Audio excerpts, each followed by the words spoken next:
noite. Uma saudação a todos e todas aqui, professoras, professores, estudantes, técnicos. Alô, Lu? Tá bem sim, né? Ótimo. Agradecer imensamente o convite, né, de estar nesse espaço, o qual, né, para não ter que estar todos e todos, nominalmente, representa-se a Adriana, companheira Adriana, obrigado. Uma felicidade imensa estar aqui e também uma responsabilidade imensa, né? Estou aqui no espaço, numa universidade, num curso, que desde a minha época de graduação, ou seja, vem de uma geração mais recente, mas é um curso que é referência para a gente, né? Referência nacional, dentro de uma concepção crítica de educação física, dentro de uma concepção que sinalize, né, um outro mundo possível, uma outra educação física possível, e, sobretudo, na frente de professores e professores aqui que indiretamente me ensinaram muito, né? A própria Adriana, Paulo, Di, entre tantos, Roberto, entre tantos que estão aqui que, na militância sindical, os textos que eu já li, Rosa, né, foram parte dessa formação da minha geração, acho que é isso, tá? São parte muito presente. Ótimo. Então, posto isso, o companheiro Raginho também, meu amigo aqui, prazer estar dividindo essa mesa com ele.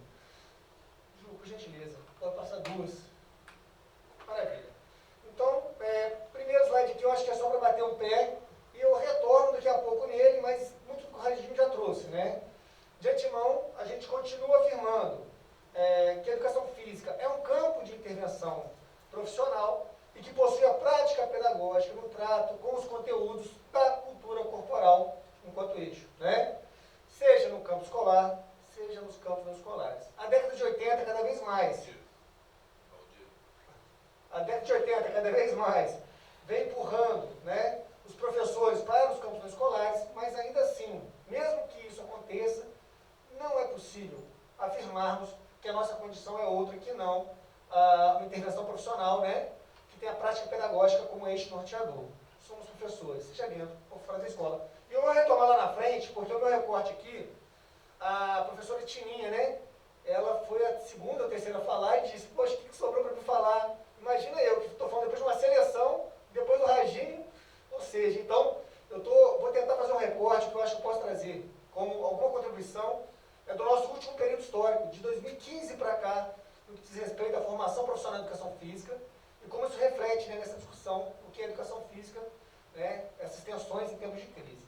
Então, parto desse primeiro ponto, para lá na frente eu retomar por que a gente insiste em dizer educação física é uma só, é prática pedagógica, seja no campo escolar ou nos campos não escolares, né? Então, Ju, por favor. Então, aqui, brevemente, eu acho que é sempre bom afirmar isso, que a educação física, ela é uma profissão relativamente recente, né? Fruto da modernidade na Europa, chega no Brasil, né, com formações dentro de um país de capitalismo dependente, periférico, mas ainda assim, enquanto uma prática pedagógica muito vinculada ao âmbito escolar, mas a formação profissional institucionalizada na nossa área, ela é mais recente ainda. No início do século XX, sobretudo em instituições militares, e ali a partir da década de 30 do século XX, vai indo para o ambiente civil, né? E dentre um dos marcos que a gente bate ali, ó, um dos marcos importantes, é a criação da Escola Nacional de Educação Física e Desportos, na atual UFRJ. Esse marco vai ser a primeira tentativa, a partir do Bloco do Poder, né, em espraiar nacionalmente um projeto de educação física, de formação em educação física, para civis. E esse momento ele demarca, como as décadas que vêm seguinte, uma centralidade da educação física dentro do projeto de formação humana dominante. A educação física tinha um porquê de existir, de estar dentro de um projeto de formação humana para uma sociedade em construção, né? Uma sociedade que pretendia se despir das marcas agrárias para urbano-industriais, a necessidade de adequação psicofísica dos trabalhadores, né? Enfim. Então ela tem uma centralidade que aí, quando a gente dá um pulo na história, quando a gente dá um pulo na história, a gente vai chegar na década de 80, que o Raginho parte. Que o Raginho traz aqui para mim e levanta a bola para eu cortar, né? Então, quando a gente pega as outras reformas curriculares da educação física, na última linha, depois de 39, 69, benefit, né? A gente coloca 69, resolução 69, centralidade ainda, massa. E da década de 80 seguinte, a gente tem 3 marcos dentro da formação profissional de educação física, da legislação. Seria 0387, onde vai surgir o famigerado nome, termo do bacharelado. 2004, como a gente diz aqui, que vai incidir com maior força a figura do bacharelado na área, e é onde que eu acho que eu posso aqui trazer alguma coisa para a gente debater, principalmente a partir de 2018, que é essa resolução que todos os cursos pelo Brasil estão se debatendo, né? Alguns rindo de ponta a ponta, por adequação, e outros se debatendo como que a gente pode transgredir isso, como que a gente pode ir para além disso, como que a gente pode, inclusive, tentar revogar isso que está posto aí, que é um projeto que, como a gente vai ver, não tem nada de democrático. Tá?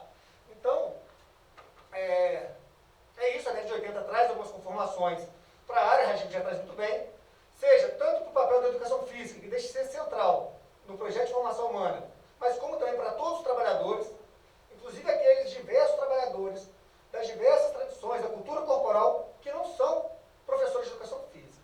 Tá? Ju, por favor. É Juliana mesmo, né? Tá, beleza. Então, veja, em 87 vai surgir pela primeira vez, em uma resolução, em diretrizes nacionais, a figura do bacharel. É uma experiência que já estava acontecendo, sobretudo no estado de São Paulo, Unicamp. Já existia ali a figura do bacharel, antes mesmo da lei 0387, mas a lei 0387, ela vem afirmar, ó, estamos colocando uma figura nova aí, né? Uma formação, uma figura para formação nova na educação física. O professor Alfredo Gomes de Faria Júnior, ele é taxativo ao afirmar, olha, em nenhum espaço coletivo de debate que antecedeu a 0387 foi aceita a figura do bacharel. Isso foi imposto lá, a despeito das discussões coletivas. O relator colocou e ninguém sabe como.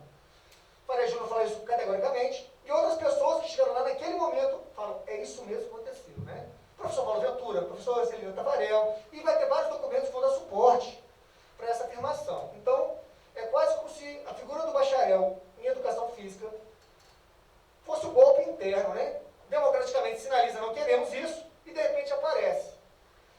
E por que isso é importante? Pode passar, Ju, por favor. Obrigado. Após a figura aparecer de bacharel, 7 anos após, 94, apenas 5 das instituições, dentre as 123 que tinha, 128, perdão, no Brasil, estavam ofertando a formação em bacharelado em educação física. Tiago, mas por que isso, né? Quando eu falo aquele primeiro slide da identidade docente na área, a figura do bacharel não se justifica na realidade concreta. Isso é uma imposição à força de uma figura para ter determinados interesses, que já vamos chegar lá, né? Mas que na realidade concreta isso não se justifica. Eu sou professor, tenho uma formação de 4 anos, pela 0387, alguns lugares 03,5 por aí vai, e que poderia atuar em todos os campos profissionais, escolar e não escolares. Para quê e por quê? Por vontade própria, alguma instituição, os próprios estudantes ou professores, irão querer rebaixar, reduzir ou até mesmo limitar a sua atuação profissional, né? Enfim, essa é uma figura, essa pouca adesão ao bacharelado vai se estender ao longo da década de 90 e somente com a resolução 0704, que o regime traz aqui, que vai se alavancar pelo Brasil afora. Mas se alavanca, sobretudo, a partir do nascimento já aí de uma figura institucional, que é o sistema CONFEF-CREFS. Se alastra a figura, a formação no bacharelado, sobretudo pela ação coercitiva, policialesca, do sistema CONFEF-CREFS, o qual vem impelindo cada vez mais a revelia da lei, a compreensão de que os trabalhadores licenciados eram circunscritos somente ao muro da escola e os bacharéis poderiam se... o mundo, né? E, na verdade, a lei, o próprio CNE, o próprio MEC afirmou várias vezes, olha, isso não existe. O licenciado é mais. O licenciado pode atuar no campo escolar, nos campos não escolares, e com práticas muito questionáveis, o sistema CONFEF-CREFS vinha atuando, então, para tentar disputar uma determinada interpretação legal acerca da figura do bacharel. Beleza. Então, na 0704, o Ragime já apontou aqui, foi também um processo de longo debate, começa em 97 com a comissão de especialistas, vamos ter aí, até chegar em 2004, 4 comissões de especialistas, e até que se combina com o que ficou conhecido na nossa área como consenso possível, né? Um consenso possível que, na verdade, atendia muito mais ao interesse dessa figura já existente, a partir de 98, o sistema CONFEF-CREFS. Eles chegaram a fazer um parecer, que era o 0138 de 2002, ditando sobre os rumos da formação profissional. No embate das lutas da nossa área, foi parcialmente rechaçado, mas o que vem a ser o 0704, no consenso possível, né, que é sempre bom ressaltar que os estudantes naquele momento se retiram, falam, não, isso não tem nada de consenso, estamos saindo, aqui é uma arapuca, né? Estão querendo fazer uma armadilha para a gente. Permanece aquilo que era mais central. A figura do bacharel, uma concepção pautada a educação física relacionada à saúde, né? No sentido, dentro do prisma liberal de saúde, uma formação pautada pelas competências do mercado, enfim. Uma derrota histórica para os trabalhadores, para a classe trabalhadora e para os trabalhadores da educação física. Beleza. E aí agora eu acho que eu chego onde eu queria, Ju, por favor, onde eu acho que eu posso trazer alguma contribuição aqui, tá? Que é nas atuais diretrizes curriculares nacionais de educação física, a 0618. Mas antes de falar dela, a gente tem que voltar um pouquinho no tempo, eu gosto de bater nessa tecla, que é 2015. 2015, a gente teve o debate acerca de uma minuta, né? Minuta de projeto de resolução, divulgada pelo MEC, pelo CNE. Naquela minuta, no seu artigo 7º, falava abertamente o seguinte, olha, que os cursos de educação física, a partir de agora, que seja extinta a figura do bacharelado. Veja, isso é um inventário de 30 anos quase. Quando aparece em 87, essa minuta de 2015, e por que isso? Essa proposição de extinção do bacharelado a partir dessa minuta de projeto de resolução que foi debatido.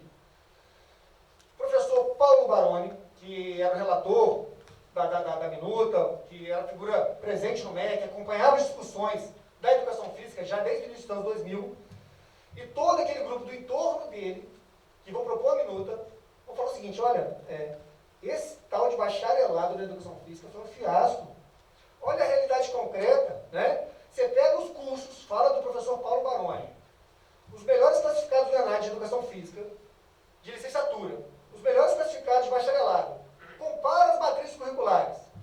A diferença ali é de 20%, 15%. Na prática, o que está se fazendo para os bacharéis é retirar todo aquele arcabouço filosófico, né, pedagógico, e para os licenciados retirar determinados conhecimentos importantes também, como se fossem atribuídos aos bacharéis. Mas na prática, na educação física, não existe essa figura do bacharel, não tem, né? Como eu vou distinguir futebol do bacharel e futebol do licenciado? Como eu vou distinguir? Tem futebols, como que é? Tem biomecânicas diferentes? Tem, enfim. E, obviamente, assentado em todo o arcabouço científico que vem sendo produzido há pelo menos aí 3 décadas. Artigos, TCCs, dissertações e teses comprovando a insustentabilidade epistemológica da fragmentação da profissão. Tá? Por que a gente volta em 2015? Nesse momento, é proposta uma audiência pública, a única audiência pública acerca da discussão de novas diretrizes. Tudo que houve além disso foram reuniões chamadas por tal Constituição. Audiência pública para escutar as partes, com critérios que traziam pluralidade de regiões, pluralidade de instituições, etc. Só houve essa no MEC em 2015 para discutir essa minuta. Naquele momento, por favor, das mais de 40 intervenções que estiveram lá, a maioria, mais de 50%, fala o seguinte, olha, estamos de acordo com a minuta. A figura do bacharelado tem que terminar. Alguns ali ficaram em cima do muro, né? Falaram, não vou me posicionar, mas a gente entende que alguns ali tinham uma posição muito clara, como é o caso da professora, como é o caso da Elizabeth Guedes, irmã do Paulo Guedes, né? Representante das mantenedoras privadas de universidades, a quem interessa a venda de 2 diplomas, a quem interessa a venda de mais matrículas, enfim. e somente 30%, 36%, em torno de 14 intervenções, vão falar o seguinte: olha, nós não queremos essa minuta, o bacharelado tem que continuar existindo. No entanto, na hora que a gente vai pegar a lupa e estudar quem são essas 14 pessoas, que aparentemente são de instituições diferentes, e que diziam que o bacharelado tinha que continuar, 13 deles, 13 das 14 manifestações contrárias, são diretamente ligados ao sistema Confef-CREF. Trocando em miúdos, 13 são diretamente ligados ao grande empresariado da educação, do fitness. 13 deles são diretamente ligados aos interesses dos setores empresariais, aqueles que querem extrair o lucro, aqueles que querem destruir postos de trabalho tradicionais, né? Então, na prática, quando a gente pega essa audiência pública, a gente teve duas posições contrárias do sistema Confef-CREF, mais de uma figura, e todas as outras foram favoráveis à minuta e à extinção do bacharelado. E aí que entra o grande problema nosso. Em 2016, tinha uma pedra no caminho, a gente tem um golpe jurídico parlamentar, né? A gente tem uma ascensão aí, ou um avanço da extrema-direita, e, do mesmo modo, as discussões dentro da educação física, que se pautavam minimamente em uma democracia, né, foram suplantadas e aparece de improviso a resolução que mantém a figura do bacharelado na área. Né? Então, veja, não sei onde que eu estou ali. Tá. Isso. Vai passar por favor. Então, veja, o que traz essa resolução? Mais do mesmo, e acirrando as tendências postas lá na década de 80. Acirrando aquelas tendências que se colocavam. Então, subordinação da educação física, como aparece no documento, sempre a um estilo de vida saudável, adoção de um estilo de vida fisicamente ativo e saudável, a limitação do objeto de estudos. Aqui não é só uma questão conceitual, né? Tem todo um arcabouço, que quando a gente fala qual é o nosso objeto de estudo, tem clareza naquilo, a gente sabe que é a nossa área. Cunha-se, veja, a cultura do movimento corporal, um conceito, um termo que até então eu particularmente nunca tinha visto na nossa área, né? Não aparece a cultura corporal.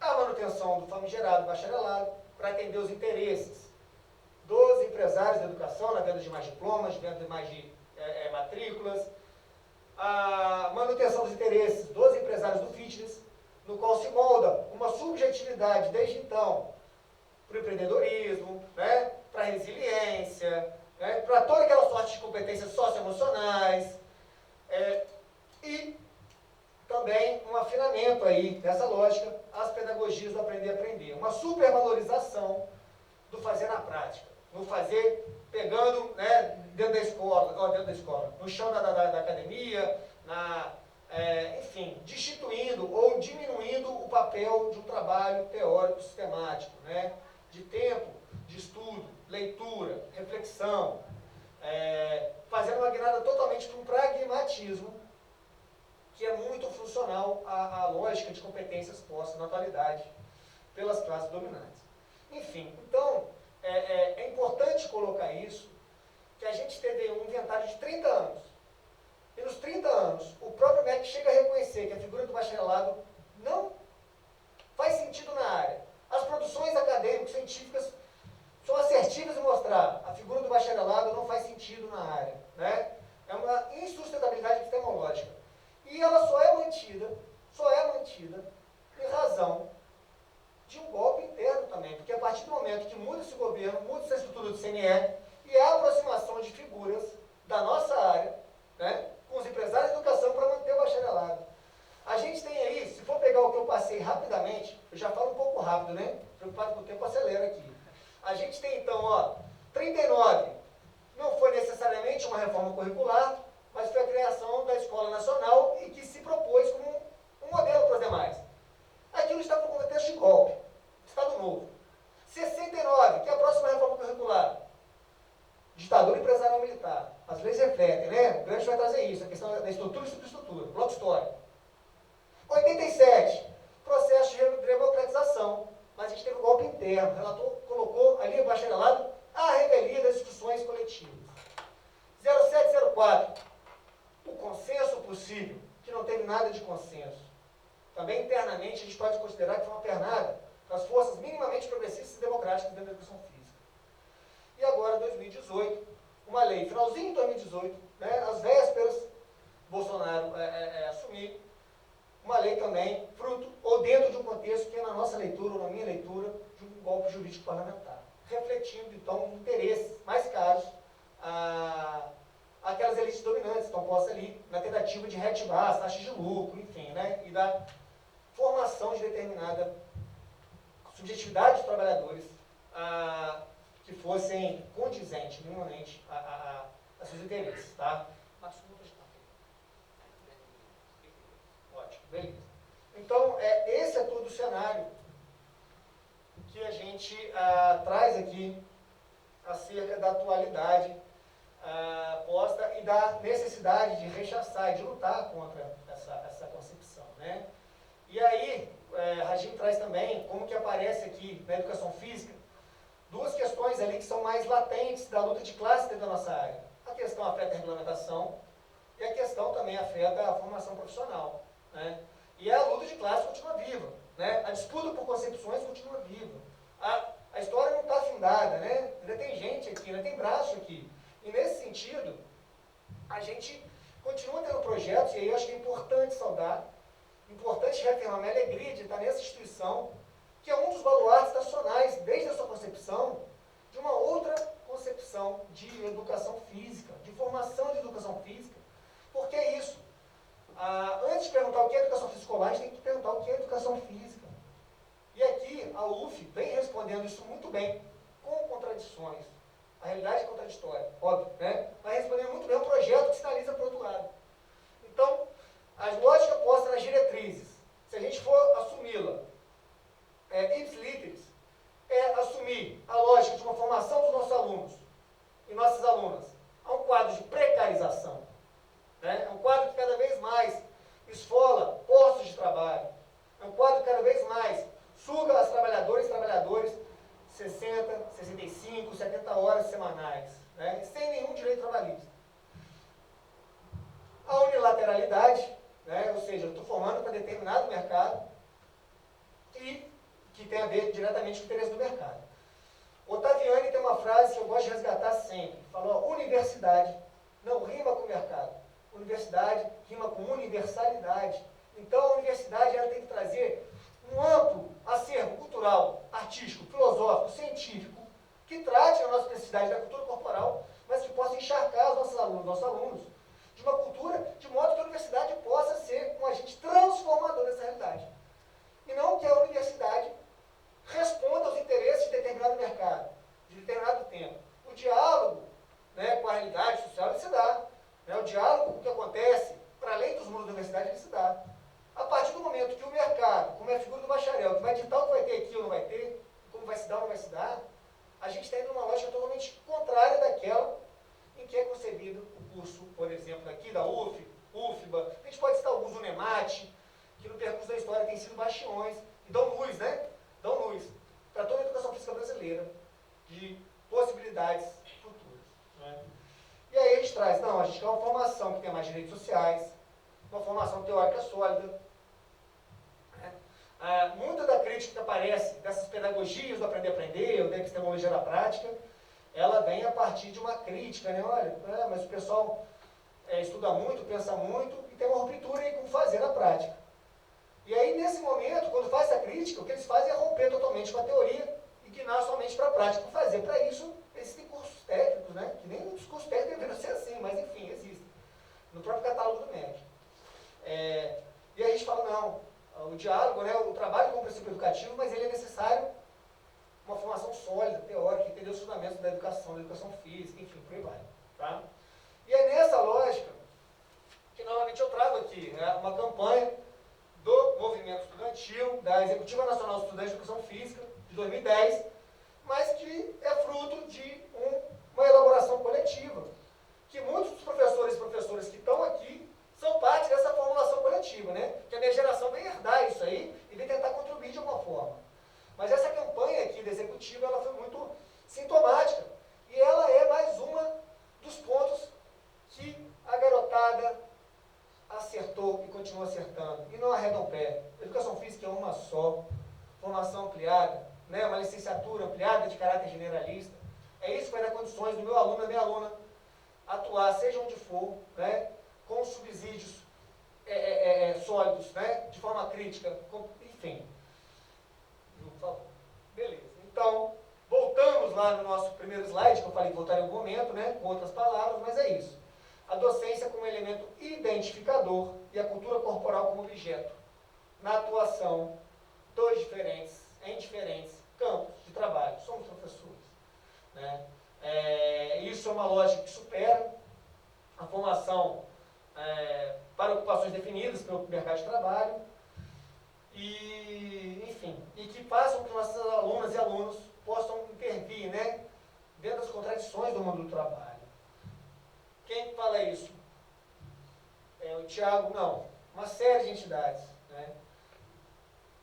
O Movimento Estudantil, o MCR, alguns GTTs do CBCE, grupos de pesquisa, sindicatos combativos, IES progressistas pelo Brasil, no qual destaco novamente, dentre elas a UF. Tá? Atualmente temos aqui, que não está escrito, mas era para estar, o Comitê contra as atuais diretrizes curriculares nacionais de educação física. Né? Saúde aqui o trabalho árduo que a professora Adriana tem tido aí à frente do comitê, junto com outros companheiros. E aí, dentre os princípios gerais, que eu não vai dar para expor cada um, a gente traz alguns elementos também que são formulados coletivamente, né, que vêm sendo trazidos. Aquela ideia que muitas vezes o campo conservador tenta desqualificar. Ah, mas vocês só criticam, vocês não formulam, vocês não propõem, mentira, né? O campo crítico da educação física, o campo revolucionário da educação física, para utilizar o termo que o Radinho traz ali, ele tem inclusive minutas de projetos de resolução para diretrizes formulados, debatidos coletivamente, né? Um desses, recentemente, foi feito pelo grupo Resignificar, ou Sistematizar